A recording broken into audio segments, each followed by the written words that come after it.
And once I start educating the student to say, I'm Black, but I'm not African American, I'm Afro Latina, he's like, oh, I didn't know that didn't exist.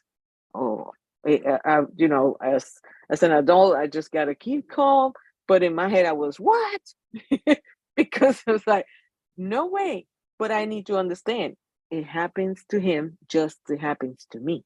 Yeah. Nobody came to me and told me when I was in school, it's all right, Rosa, for you to be Black. Yes, you are Black. No morena, no this, no that. It's Black is the color, and it's okay. And you are capable to create or build your own future. Don't let nobody told you that you are not. Welcome to the Immigrant Experience in America, an immigrant human library, where we amplify and humanize the experiences of immigrants in the United States and around the world. Listen in as we add another story to our immigrant human library. So when I ask like what I'm Black or why I'm morena and all of you are whites and stuff, and my mom used to just answer back to me, oh, because you just look like your dad. You should have took this side, not that side. So therefore you're chomba. And let me tell you, that hurts more than if somebody just whip you, because the worst stays on you forever. And then it was not considered child abuse. It was not considered bullying. It was just the way they talk to you. And back in the time, it was no bullying world or anything like that. Everything was just, that's what you get for being Black. But then when I started digging on my backgrounds and stuff and realized that for my dad's side, everybody was Black. So then I'm like, oh, wow. Okay, now I don't know what to do. You guys are all Black. And then these people over here is all white. Where am I supposed to be? Uh, I have my uncle that he told me a couple years ago. I asked him like, so if we Black, then where is this come from? And he said, well, your great grandfather was a slave that escaped from the sugar plantation in Colombia and traveled to Panama, escaping from slavery. And he made up in Panama and worked in the canal. So from generations, my family were Panama Canal workers. Yes, okay. And I was like, oh, so that's where I come from. I don't know if we coming from Nigeria, if we coming from the Congo, but they do be a population in Panama, in Colon, and Portobello, that they are from Congo. So I'm like, okay, probably I come from the Congo. I need to still investigate more exactly where we come from. But one of my cousins told me, but that's my cousin, which is the daughter of my uncle. So she got her mom's size or what, but she make this DNA test, those tests that are going on now, the way you can find your Yes, ancestors and all 20, that. yes, 23andMe and Ancestry. Yes, so she says she find out that she's have part of Nigeria and other countries on the Africa, including Congo. So I was like, well, I got some percent of your blood in you. So it probably something in there. She's like, yeah, but you have to make your own because we have different mothers. And her mom was Black or is Black, I'm sorry. And then my uncle is Black. So she was having a lot going on. I need to find out myself so that I make exactly, but you know what? It get me wrong.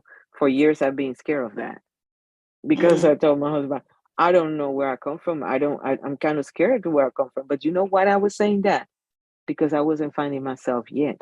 When my husband told me, like you say, once you have one drop of color, you Black. You Black. And for me, when he told me that, I was like traumatized. What do you mean I'm Black? You are Black. Don't you see yourself in the mirror? I thought I was morena. See, I was using the term morena, denying myself to being Black. Well, because And, that's how you were that's how I referred was raised. all your life. Yeah. Yeah, that's the word or the language. People use I thought that, language to explain things, and in the world you were raised in, that's the only language that was put to what your skin tone is. So you don't know anything else. That was the same for me when I lived in Mexico. Everybody would call me La Morena. If I go to Cuba, they called me the same thing.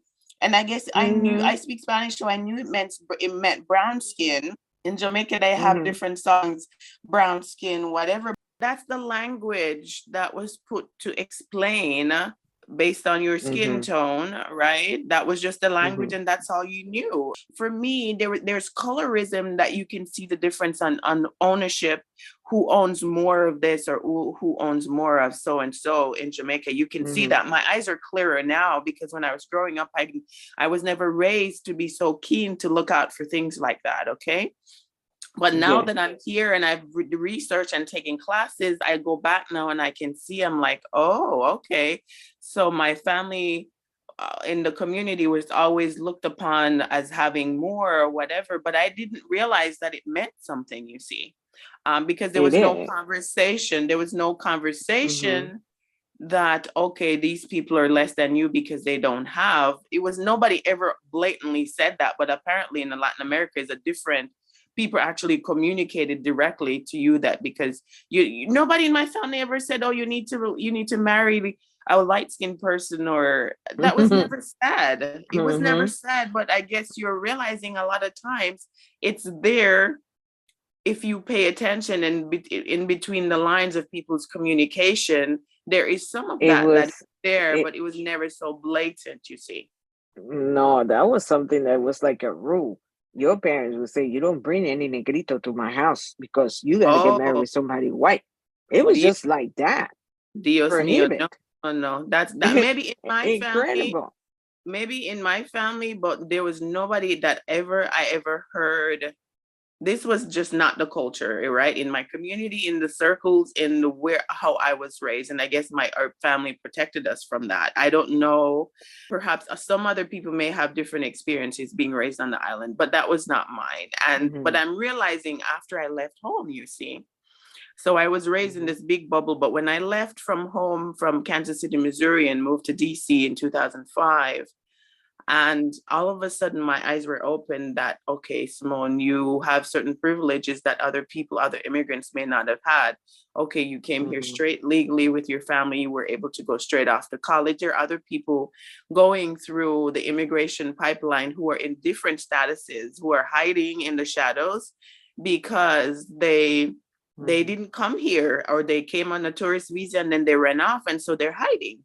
But I was Hmm. raised in a we these are not conversations we had because, and I guess this is where you don't realize that that is a privilege until you start being exposed to other people's experiences around you, you see. It was funny because when I got here, my husband was always telling me ahead, like when we hit, because the first station that we have was Puerto Rico. So when they closed the Panama Canal, we was one of the last units to leave the country, and we was moved to Puerto Rico.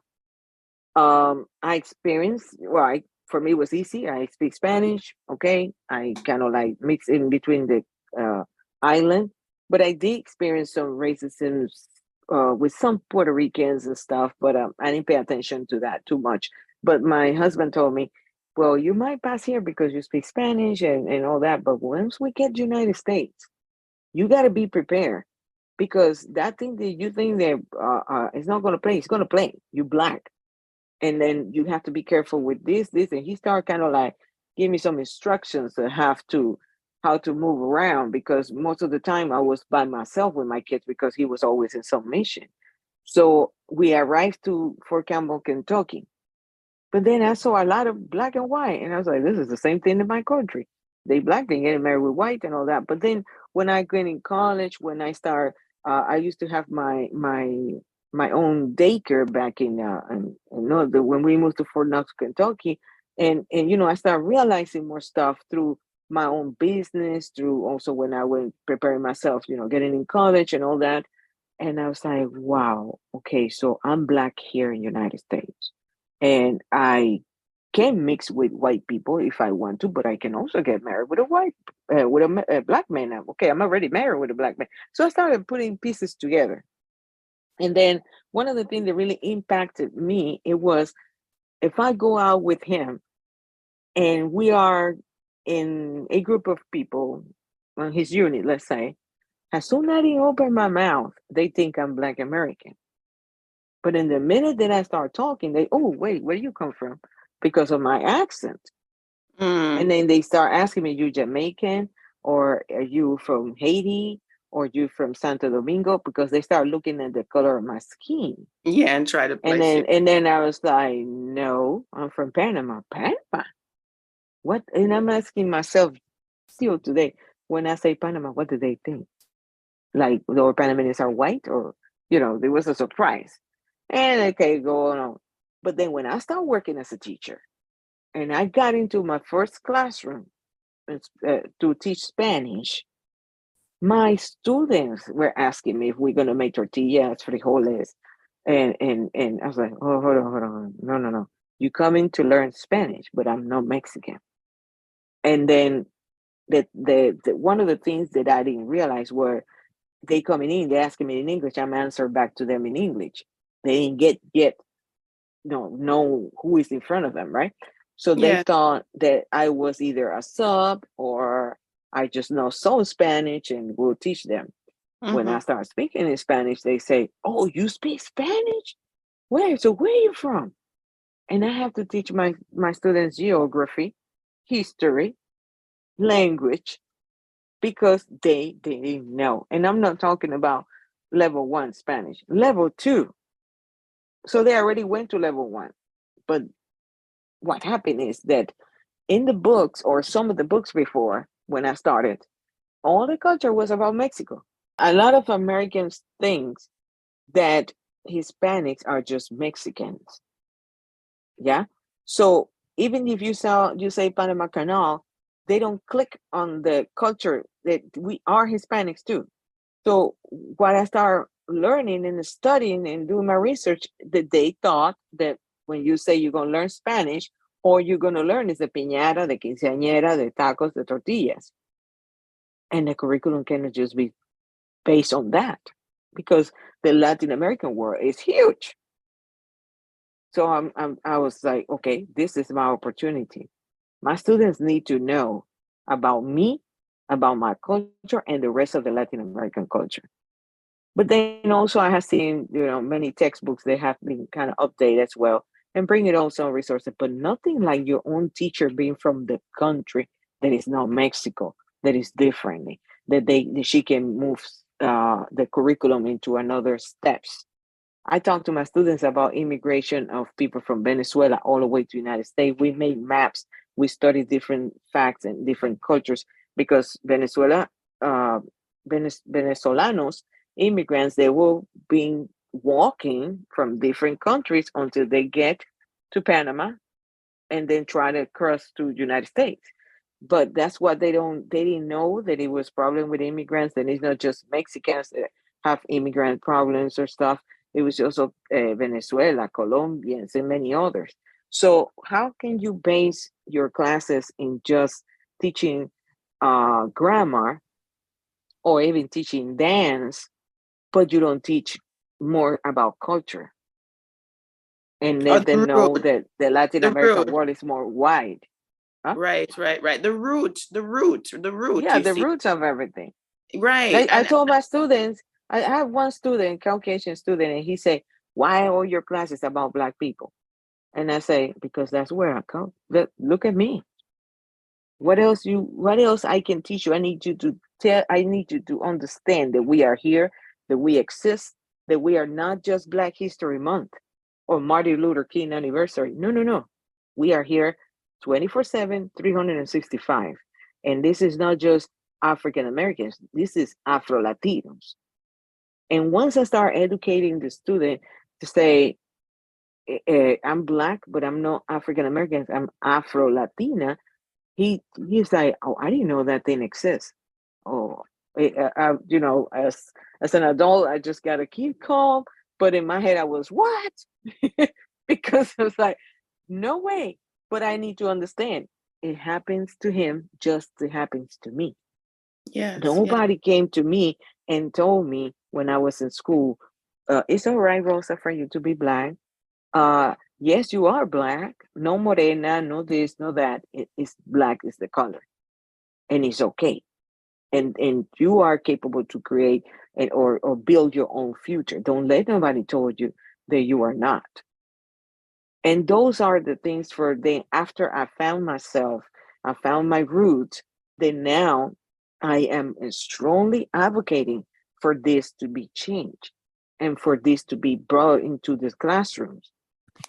So as if you imagine you go to the doctor and the doctor is 50, 60 something years old, but he talking to you on the medicine that was back when he was on his 20s because he never grow into the research of the new medicine and the new advantage of medicine and all that. What is the same thing with education? You need to Yeah. keep studying, you need to keep doing research so that you can be able to promote to bring a quality of education to the children. And that include culture, color, anything in there. The truth. It's the truth of the world that is around you, you see.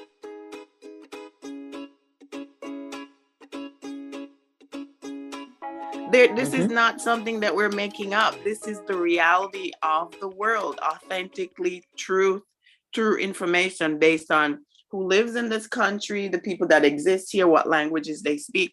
I am just simply baffled when I have these conversations, right? And I'm so concerned Mm-hmm. about my daughter going to school here, right? Because this is not, we were exposed in Jamaica to history of so many different places. That small island has such a rigor and exposure for every student, no matter how dark your skin color is or how light you are. I'm not saying that there's not colorism, that people who may be lighter may not have access to certain things or play certain roles. I'm not saying that that doesn't exist now. So Mm-hmm. whoever might be Mm-hmm. listening, but I'm telling you, I grew up with from the darkest to the lightest. We have Chinese in our school, we had Indians in our school, everybody. And it was when I came here that in the United States, I started learning about racism and the fact that skin color had a meaning.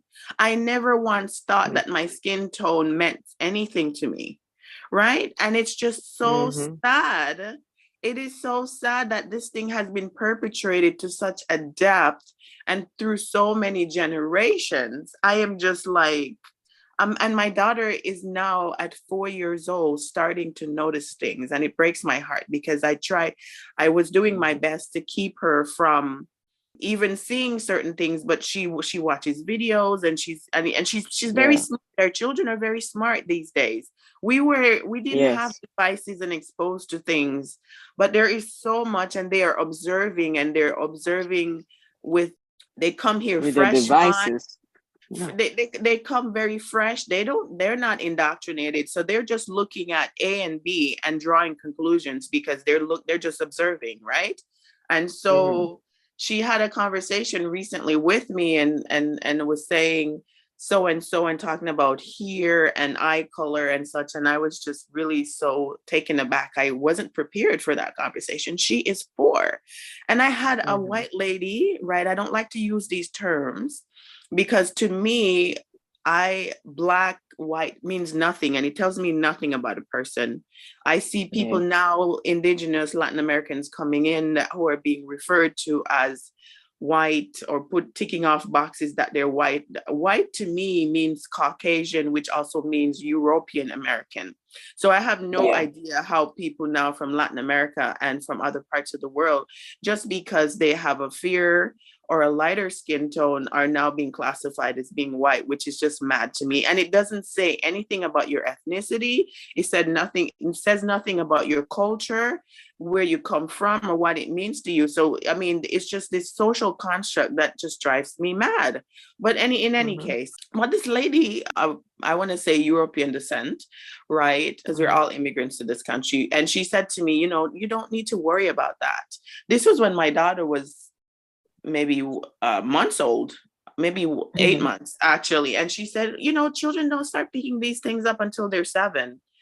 And No. when I moved to Georgia and started having certain experiences, that just made me so livid because I had never really experienced, or my eyes are now open, and I can now recognize that this is the system that operates here in this country, and I can see things. And I'm in the South, and people are more blatant with it. I mean, I just started being so vocal, and I'm just like, listen, I will give my life for my daughter, right? You are not going to Mm-hmm. classify her. You are not going to tell her that she's a second class citizen to nobody. Right. And so, but I'm Mm-hmm. listening to you, and I'm realizing in Panama, this was communicated verbally, so blatantly in school, from your family all around you. I wasn't raised like that. And so I'm kind of like, what kind of a world is this? Mhm. That's how it was, and that's I thought was the normal thing. I just when I look back, when I started remembering stuff, I was like, I just feel like how much time waste growing into what is not the truth. And well, now it has changed a little bit. I cannot say too much. I've been out of Panama for like 23 years. And when I come in and now, it's not enough time for me to see so many stuff, right? But I have heard that still be a little bit of racism. They do have some black people in their shows and all that.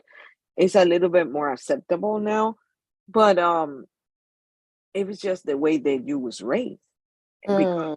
our parents probably also parents that was the way it was, but it has changed. Time change, time comes and change everything as well. I see a little bit more, but however, I went through my last trip to Panama was in March this year, and I went through a Colón, and still kind of I feel like kind of like they still need more help, and the Mm. youth in Colón as well need more help, and it's just it's still it's just mindset. Indigenous were highly discriminated back when I was in Panama when I was growing up in there. Um, and it was just like United States minorities are Hispanics or stuff. Well, in Panama was the minority was the indigenous and the black people, black community or black people, and it was like few people who can own a business in there. It's like here too. How many black people you know they own business? You don't see a huge franchise or stuff that is belong to a African American, and that's that this is their country, right? So it's like we need to help in education so that the students grow with empathy for other cultures and acceptance for everyone is equal. Uh, and then also in the business section in which the our future I mean our students future that they grow with the mindset that they can create companies that they can have anything they want through education through hard work, yeah, but not because I can have it because it's a problem every time somebody of colors will try to make a fill out these documents or so in Latin America is that if you don't know someone, that you can get nothing. You have to know somebody. I hope Connection. that thing one day stop. Yeah, connections and stuff, and that you be able to get anything that you plan to have in life through who you are and Through not your through who you efforts, know. right? Through your efforts, Yes, through right? your If you efforts. Yes. if you research and you can find the information and you know something is available, then you can put the work in the merit Mhm. system and you can now move your social status based on your efforts, right? But this whole nepotism Mhm. thing where it's about your connections and you're connected to this, so then you get put in a job, whether you are qualified or competent or not, it doesn't matter. Just yesterday in my cafecito cultural, we was talking about uh, the journey of the mother Africa and her diaspora, Yes. and the person that I was interviewing, she was saying that in Africa, they don't know what's going on down here. They didn't know that they know that there were some of their families were taken as a slave, right? But they don't know what ended up in this side. So The they experience, need experience, sorry, yeah, they don't yeah, know. and then we have so she's trying to do a journey of reconciliation of the mother Africa with her diaspora. I'm applause, and I am one of the. I can say like I'm 100% on that project that she have because do you imagine your people out there in Africa don't know what's going on with you when they took you here, when they take you here, and then you got the story here to go and communicate that to them. It's like it's like the final connection that we need after you realize or after that you find out your roots and who you are. Let me go there and tell my cousin, my brother, my auntie, or somebody in there that I never met and they never met me, what happened with their people were taken over here, and how Beautiful. I was suffering the consequences of it. Do you Right. imagine how beautiful is that? Generations later. Generations later, try to Generations. unify this world. Pero señora, can you imagine? Mm-hmm. I am baffled. I am, and I still don't understand. I'm trying to find somebody. If you're listening out there, I'm looking for somebody who is in education who can explain to me what critical race theory is and why there are governors, there are people, politicians, people in government who are fighting against teaching the truth of American history. I am baffled. I mean, to find out that the truth about slavery and what actually happened and what they teach in school can be so far from the truth. I am just I can't make sense of it. And if you imagine that it's not being taught here Mm-hmm. in the United States in the schools, so for African Americans who have generations of family in this country, and then for immigrants who are coming in, not even being taught the truth of what the history is, then you know that outside of the borders of the United States, it's not being taught either, because we were never taught any of this when we were in school growing up about American history, the brutality of slavery and Jim Mm-hmm. Crow and all of that. It was when I got here that I got a little bit. And it was not until about 5 years ago that I started doing my own research and realizing that the brutality and of the system that existed, because I came in not even knowing what I was coming into. And I asked this Mm-hmm. question: if my family knew what the truth was of what we were coming into and what going to be exposed to, would they have made the same decision? Would immigrants, Black immigrants, with the anti-Blackness that exists around the world based on media projections and how we're stereotypes, would people make the same decisions of the reality of what it's like to exist in a workplace here as a Black person and what the experience is like? Because I Mm-hmm. came in very naive, knowing, you've heard the experience that I was raised in. I was so far from any reality of this. It's not like I was raised in an environment where I was told I'm brown and I'm darker than somebody in my family who's lighter. So that means I can't pursue a master's degree. I can't work for the US government. I can't do this. We were never taught any of this. And so I came Yes. in and I excelled to my heart's desire because I didn't know any different. And then I come here and I come up against people who are basically sending me subliminal messages and microaggressions. Basically, I am just now learning and looking back at some of my experiences. People were basically telling me that I was too brown for certain Mm. roles or certain positions that I was holding. And I didn't even realize it. I just thought that you're just a mean person. And now I'm Yeah, fine realizing there that and there. Mm-hmm. system of racial class and what they call in India, they have the caste system. So there's a caste system that is basically outplaying here in the US, where the lighter people are at the top and the darker people at the bottom. That's basically what it is. People don't call Mm-hmm. it caste here in the US. They call it racism, but it's basically a caste system, right? And so Yes. it's projected in media, it's projected in movies or whatever you watch. And so for people who are in other countries, when you travel around the world, and for me, when I traveled around the world, and I was always baffled, why is there such anti-Blackness or such anti Mm-hmm. against Mm-hmm. people of African descent? No matter what country you go to, you get the same sort of sentiment. And saying to myself, I've never met these people. They've never experienced me or my family.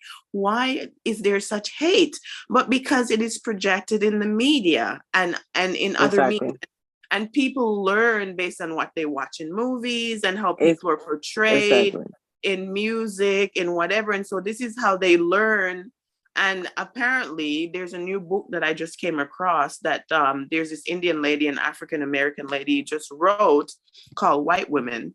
And they're talking about white supremacy. And the Indian lady is basically saying, Mm. as an immigrant, when their family came from India to the US, they made a conscious decision that they're coming over to behave like they're white. And they're going to choose to Wow. be more like the white folks because There is economic access that goes along with that.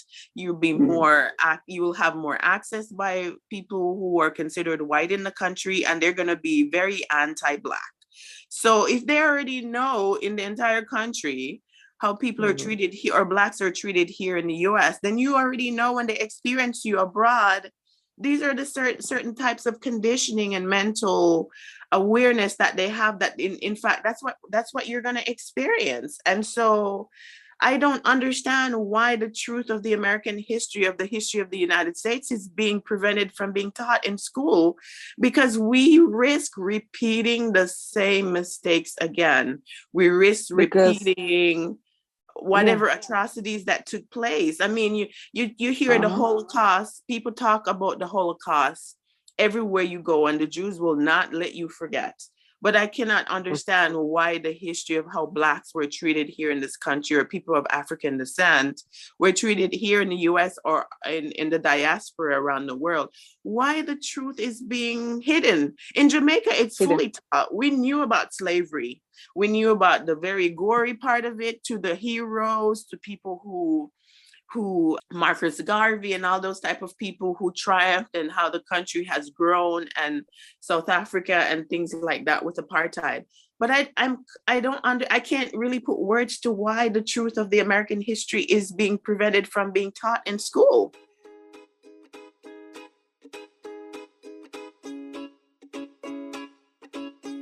Why would you They completely keep the entire uh history? It's truth. It's the truth. It's not like people are making things up. It doesn't I make sense heard to one me. day, no, it doesn't make sense because what I heard one day was that for them it's not convenience for everyone to learn about the truth because according to them people is not prepared and it could become something racial and problem later in being more racial. I mean just watching people brains about what should be taught or not. But you're gonna be teaching the students that what is wrong is right, but you don't want to talk to them about about the truth that happened so many years ago, and how even just the minimal detail of how black people got here, because we didn't got here because we took a cruise to come to the United States. Yeah, we didn't. Our Exactly. ancestors didn't came. Yeah, they didn't came here because they just find out that it's a spot here that they just can't go. No, they was forced to come here as a slave. No immigrants. No, that they were having money to come over here to find an American dream. They were having their own American, the African dream in there. Why they were taken from there to come here and the slave, and how brutally were the work that they have to, or everything that they have to support here. According to some scholars or people who don't want the idea of this critical what you call the Right. critical race theory, is because they they thinking that it will kind of like make like a big boom in a negative way. Now, if we don't have our brains set up for knowing that that is not true, then what do people do automatically? They don't talk about that no more because they want to avoid problems. But then these called white supremacy and still them in power because they're going to tell you when to talk or not, or what to talk about or not. So it And is taking. what rights you have, and how you're supposed to behave. And Mhm, then you have generations of children who are being raised that they're an underclass. And now you wonder exactly. why you have young people in this country who are struggling to with their identity and who they're supposed to be, and they're having trouble learning in school because all they've been taught is that you're no good. You can only aspire to be a rap artist, or you're gonna basically end up in jail. And now you wonder why these children have no motivation. It's just like this dichotomy that does not Mhm, make sense to me. If you want mhm. people to do well, then you empower them and you pour in what you want out. But If as you teach them garbage, then you're gonna get garbage. yeah. So you do you notice is um how Caucasian people raise their kids? They save money. so they got money to send the kids to college, right? To buy houses. They know what they're doing, but then we have been raised in a way like we don't have money. We don't gonna probably be such a this college unless we get a scholarship or so. But why? How come they can do stuff? They can raise. They can save money and be prepared because they come in from generation to generations knowing what they have to do. But they telling all of the Other Afro people of color. descendants, other people of color, you cannot do this, or you don't gonna get this, or this and that. So that stays on your mind for so long. I mean, I leave that. I leave that. I was not born and raised here. Okay. And where I come from, it was taught that unless you get married with a white man, you kind of like don't go up in social status, or your kids will not have opportunity because they still being black. But why not being black and be successful? What was the problem? It was just the brainwash of things. If But you it grow up with someone telling you, no, you don't because you're black. No, no, no, no, no. The word no never get out of your mind, and don't have the opportunity to travel or get to know other cultures or get to know the truth, then you always gonna be slave. Yes, but the thing about it is, but then the other, the flip side of that, then you hear people say, when you feed these children such negativity and they don't know their history, they have identity issues because you're not giving them the truth, right? To Mm-hmm. empower them to be motivated to do better. Then you hear this communication and this negative stereotype that is projected in the media, that they're lazy, that they're the ones who are not working hard enough. But then the system that's in place does not support even when they work hard enough to try and get out of where they are. I heard a lady researcher, right? She talks about the post-slavery syndrome, and she's doing a lot Mm-hmm. of research on the slave trade and how people who transported slavery across, and you hear about modern day slavery these days and the ages of young girls and boys and women and whoever is being trafficked over, right, for modern day Mm-hmm. slavery. But the truth is, those were the same things that were happening. You have young females, probably children, who were caught up in that, who were raped, mistreated, and all of this. And she talks about there's a cognitive dissonance that takes place. The whole reason why slavery was able to take place and to happen for so long is because of the dehumanization of Black people.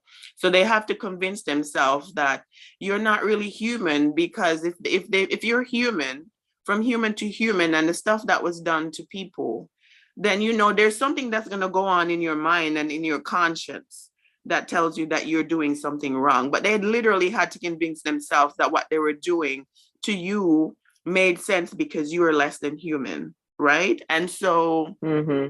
because it doesn't make sense to me, it's like this madness that continues to perpetrate itself.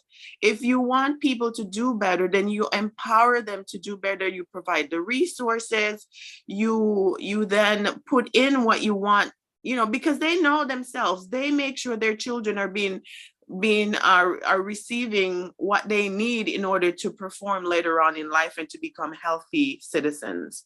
So then why is it any Yeah. different for you to pour in the same sort of investment in another set of people and get the same result? It doesn't make sense. I'm just completely like, I literally am coming at this from somebody from the outside who was not raised in Mm-hmm. an environment like that, and it doesn't make any sense to me. But then you hear them communicating day and night about how these children are lazy, they're not trying to help themselves, but the entire system is set up to work against them. And even when Mm-hmm. the system holds them back and make it as difficult as possible for them to get out of the position that they were in or their family was in. So what is it? So for me, basically, what is my daughter gonna be receiving when she goes to school? Mm-hmm. Because she's Correct. brown skin, right? So she has one drop of black blood, so she's from the African diaspora. I have no problem with that, right? Now that we're using Mm-hmm. language to describe. Mm-hmm. So you want to tell me that she's going to constantly be communicated from birth that she's no good, and because of her skin tone that she's supposed to remain in a certain place in society. But then at the end No. of it, you're going to tell her that it was her fault, that she didn't move out of No. where she was because she didn't work hard enough. No. Yeah. And I'm gonna tell you, you keep um keep influence your daughter with the positiveness of the color of her skin. That she be proud of her hair, her skin color, her futures, her physical futures, everything. And then no one can change her mind and say that that's wrong or that it's not acceptable. We are all equal human beings. So from there, of course, she needs her education and she needs to become professional because that's important. You can be beautiful to say all that, but you have to also influence the I always say students, as a teacher I always say students, but our children, that they need to get educated, but they also need to be aware that the differences there are in the world and don't feel less of anyone from anyone. Okay. Just One because of the it's skin things, tone. There's just because it's skin tone. Now, yeah, Dr. injustice is going to be there all the time. This is not something that will change one day just because a group of people get together. It was just move stuff here and there and all that, but it was always going to be there. And she's going to get many times in which she will face the problem with racism and colorism and discriminations and all that. But once you know who you are and your pillars are founded in the education that your parents did for you, or how do they shape you to prepare you for the world out there, it will make a huge difference of an individual who was not having that opportunity. Join us next time for part 3 of this episode. Friends, as always, please subscribe, comment, and share if you enjoyed this interview. If you're passionate about telling immigrant stories, our team is looking for help. If you're willing to help with podcast production, social media, or Patreon management, please reach out to us. You can also donate on our Patreon if it's easier for you. All the links are in the description below. Thank you. We thank our listeners around the world, and we appreciate your continued support as we build our human library. Please remember to give us a 5-star review, subscribe, and share with your friends, family, and circle of influence.